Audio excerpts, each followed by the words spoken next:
नमस्कार दोस्तों, कैसे हैं आप सभी। दोस्तों, आप ही में से काफी सारे लोगों का कमेंट आ रहा था कि सर, अगर मेरे को अपने अकाउंट से होल्ड हटाना है या लीन हटाना है तो मेरे को जो स्टेट से जहां से कंप्लेंट है, अगर वहां मैं जाता हूं तो मेरे को क्या क्या डॉक्यूमेंट्स लेके जाने पड़ेंगे। तो वही आज मैं आपको क्लियर करने वाला हूं। और आप जैसे कि देख पा रहे होंगे दोस्तों, पिछले 2 हफ्ते से जो है मैं वीडियो अपलोड नहीं कर पाया अपने चैनल पे, क्योंकि काफी सारे केसेस और काफी लोग जो है मिलने के लिए भी आते हैं। तो इसलिए जो है वो टाइम नहीं मिल पाता। तो काफी लोग ये सोचते हैं कि सर, अभी तक आपका कोई वीडियो क्यों नहीं आ रहा। तो काम ही इतना है कि मैं आपको बता नहीं सकता, क्योंकि काफी सारे जो चीजें हैं जो सिर्फ मैं अकेले ही हैंडल करता हूँ। चाहे वो कोई कस्टमर मेरे से मिलने के लिए आए, चाहे जो कॉल्स हो, वो सारे के सारे जो है मैं ही कुछ करता हूँ। सारा कुछ मैं ही करता हूँ एक तरीके से, आप ये लेके चलिए। इसलिए जो है वो टाइम पीरियड जो है वो निकल जाता है, काफी काम में ही जो है बिजी रह जाता हूँ, तो जिसकी वजह से वीडियोस रेगुलर अपलोड नहीं हो पाती है। तो अगर आपके अकाउंट में कोई होल्ड लगा हुआ है तो सबसे पहले मैं आपको बताना चाहूंगा कि कोशिश करो कि फोन पे बात करने की पुलिस से। अगर आपकी बात हो जाती है, या मेल के थ्रू आपकी बात होती है, या मेल से ही सारा कुछ हो जाता है, या फोन से ही आपका काम हो जाता है, तब तो आपको वो स्टेट में पहली बात तो विजिट करने की जरूरत ही नहीं पड़ेगी। काफी सारे लोग मेरे से ये भी सवाल करते हैं कि सर, ये जीआरएम पोर्टल आ रखा है, इसमें क्या करा जाए। तो देखिए, मैंने आपको एक चीज बताऊंगा। मैं इंडिविजुअली जो है, आप लोग जब वो फॉर्म फिल करते हैं, जाके बैंक में आप जाते हैं, तो वहां पर जो है वो शायद से आपको डीफ्रीजिंग सिर्फ करके दे सकते हैं, वो भी काफी टाइम लग जाता है।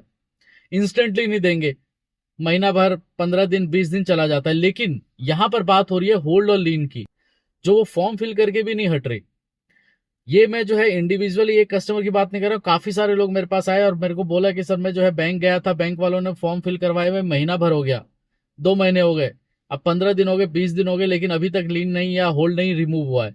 तो मैं आपको बताना चाहूंगा कि इसको जो है ना, थोड़ा आप कोशिश करो जितने जल्दी इसको क्लियर कराने का। क्यों? क्योंकि मैंने जो है काफी सारे ऐसे कस्टमर को देखा है कि जिसको अब जो है 35(3) का नोटिस भेजा जाता है कि आप इन्वेस्टिगेशन ज्वाइन करो। काफी लोग ये कहते हैं कि सर, जीआरएम पोर्टल तो आ गया है, लेकिन फिर भी ये नोटिस क्यों भेजा है। तो मैं आपको बताना चाहूंगा कि जिस स्टेट में कंप्लेंट हुई है और जहां अभी आप रहते हैं, जहां पर कंप्लेंट रजिस्टर हुई है, वहां पर इन्वेस्टिगेशन खत्म नहीं होती है। आपके अकाउंट को मान लीजिए फ्रीज नहीं किया, आपका डे टू डे का लाइफ चल रहा है, लेकिन आपके अकाउंट में कोई होल्ड है या कोई लीन है, तो उसके वजह से क्या होता है कि आप उसको ऐसे ही छोड़ देते हैं। तो कुछ टाइम के बाद आप देखते हैं, या साल भर के बाद या 2 साल के बाद, एक नोटिस आ जाता है 35(3) का, जो मेरे को अभी भी, मैंने आपको एक स्क्रीनशॉट दिखा रहा हूं। इनको बेंगलोर से नोटिस इशू हुआ, सिर्फ 400 रुपए का डिस्प्यूट है। अब 400 रुपए के डिस्प्यूट के लिए कस्टमर जो रहने वाले हैं वो हिमाचल प्रदेश के रहने वाले हैं, और उनको बोला जा रहा है कि आप आओ और इन्वेस्टिगेशन ज्वाइन करो विद इन 5 डेज। अब आप खुद सोचिए, 400 रुपीज के लिए अगर कोई भी हिमाचल से बेंगलोर जाएगा, तो उसका तो वैसे ही कितना एक्सपेंस आ जाएगा, उसका 5 गुना 4 गुना तो एक्सपेंस ही आ जाएगा। या ये लेके चलिए 20-30 हजार रुपए तो एक्सपेंसिव में ही चला जाएगा।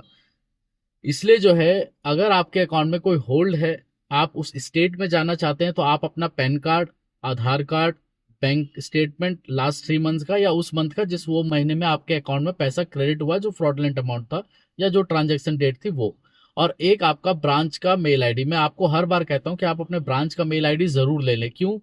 क्योंकि काफी सारे ऐसे कस्टमर्स हैं जो जाते हैं, पुलिस स्टेशन जाते हैं, काफी लोग जाते हैं, और वहां पर जाके पुलिस वाला आपको बोलता है कि मैंने एनओसी जो है आपके नोडल को भेज दिया। अब उसका ना तो आपको कोई प्रूफ दिया जाता है, बस वर्बल बोल दिया जाता है। तो उस केस में आप क्या करते हैं? उस केस में ना तो आपके पास कुछ प्रूफ है कि मेरा एनओसी गया है कि नहीं। इसलिए जो है, आप अपने ब्रांच का मेल आईडी ले जाएंगे तो पुलिस को आप ये बोल सकते हैं कि सर, प्लीज इस मेल आईडी पे भी मेल कर दीजिएगा, ताकि आप बैंक में जाके कंफर्म कर सके कि मेल रिसीव हुआ कि नहीं। इसीलिए जो है, अगर आपके साथ कुछ ऐसा प्रॉब्लम है, या अकाउंट में होल्ड है या लीन है, तो उस केस में इसको इग्नोर मत करो, क्योंकि बाद में जो है ना, आपको खुद पता चलेगा कि मैंने क्या गलती की। क्योंकि देखिए, मेरे पास जो कॉल्स आती है या मेरे पास जो लोग आते हैं, वो एक दो नहीं होते, वो होते हैं 100-200, इतने लोग जो है पर डे के जो है कॉल्स करते हैं, कितने लोग मिलने के लिए आते हैं। तो मैं उनका सिनेरियो देख के आपको बोल रहा हूँ कि अगर ऐसा कुछ है तो उसको क्लियर करा लेना जरूरी है। क्योंकि काफी लोगों को लोन लेने में दिक्कत हो रही है, क्योंकि वो कह रहे हैं कि आप पहले होल्ड हटाओ, फिर हम लोग लोन आपके अकाउंट में क्रेडिट करेंगे, मतलब डिसबर्स करेंगे जो लोन अमाउंट है। काफी लोगों को दिक्कत तब आ रही है जब कंपनी कह रही है कि नहीं, ये हटाओ इस होल्ड को। काफी लोगों को दिक्कत ये आ रही है कि इस अकाउंट को क्लोज कराना चाहते हैं परमानेंटली, लेकिन क्लोज नहीं करा पा रहे। काफी लोगों को ये दिक्कत आ रही है कि रिटायरमेंट पास में और अकाउंट में जो है होल्ड लगा हुआ है, उससे कोई दिक्कत ना हो। तो इसलिए जो है उस चीज को हटा लेना जरूरी है, ताकि भविष्य में कोई दिक्कत ना हो। ये ऐसे ही नहीं, मैं आपको ऐसे ही बता रहा हूँ कि हवा में बातें कर रहा हूँ। ये जो लोग जो मेरे को कांटेक्ट करते हैं, जिन लोगों से मैं बात करता हूँ, उनका डे टू डे का जो सिनेरियो देखता हूँ, उसके रिलेटेड मैं आपको ये चीजें बता रहा हूँ। तो ऐसा अगर कुछ है तो आप उसको क्लियर जरूर करा ले, या जो मेल के माध्यम से या कॉल करने के माध्यम से। यूट्यूब पे तीसरा या चौथा ऑप्शन आप रखो। दूसरी बात यह कि मैं खासकर अब स्टूडेंट्स को बोलना चाहूंगा, मैं आपको स्क्रीनशॉट भी लगा रहा हूं, आप स्टूडेंट्स को हाथ जोड़ के मेरा एक ही विनती है भाई, आप लोग जो है ना अपने पेरेंट्स से बात करो। यूट्यूब पे वीडियो मत देखो।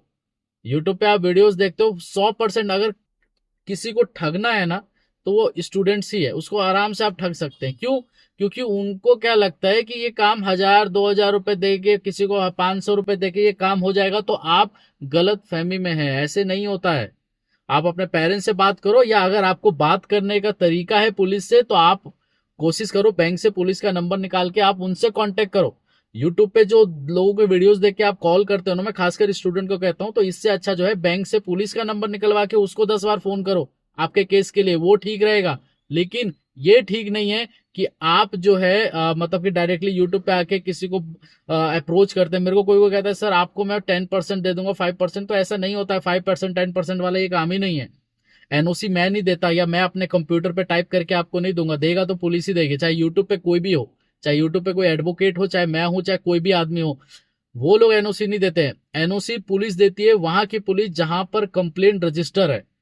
कोई एडवोकेट नहीं बोलेगा कि मैं एनओसी आपको अभी दे देता हूं टाइप करके, किसी के हाथ में उतना पावर नहीं है। जब तक वहां पर नहीं जाते, जब तक वहां अप्रोच नहीं करते जहां से कंप्लेंट रजिस्टर है, तब तक एनओसी नहीं मिलती है। यूट्यूब पे चाहे मैं हूं चाहे कोई भी हो, वो आपको हैंड टू हैंड एनओसी नहीं दिला सकता, या कोई जो है आपको टाइप करके एनओसी नहीं देगा। उसके लिए उस पर्टिकुलर पुलिस से बात करनी पड़ेगी जिसके पास आपका केस रजिस्टर है, उसके बाद ही एनओसी मिलती है। इसके अलावा अगर आपको कोई भी डाउट होता है तो मेरे नंबर पे आप कांटेक्ट कर सकते हैं। लेकिन पहले मैं आपको हर एक वीडियो में, हर एक शॉर्ट्स में, हर एक चीज में मैं बोलता हूं कि आप जो है पहले खुद से ट्राई करो। अगर नहीं होता है देन फिर यूट्यूब पे किसी का वीडियो देख के किसी की हेल्प लो। ठीक है दोस्तों, धन्यवाद।